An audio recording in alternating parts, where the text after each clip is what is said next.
And a Wilbraham man has been indicted by a federal jury for allegedly making numerous violent threats on social media targeting a variety of people.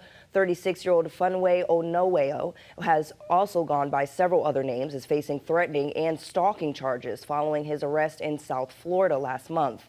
According to court documents, the suspect posted various threats on social media that he would kill several elected and former state and local officials along with their families. Private individuals, members of local law enforcement, and children in both Boston, Wilbraham, and Springfield. He now faces up to 5 years in prison, 3 years of probation, and up to $250,000 in fines.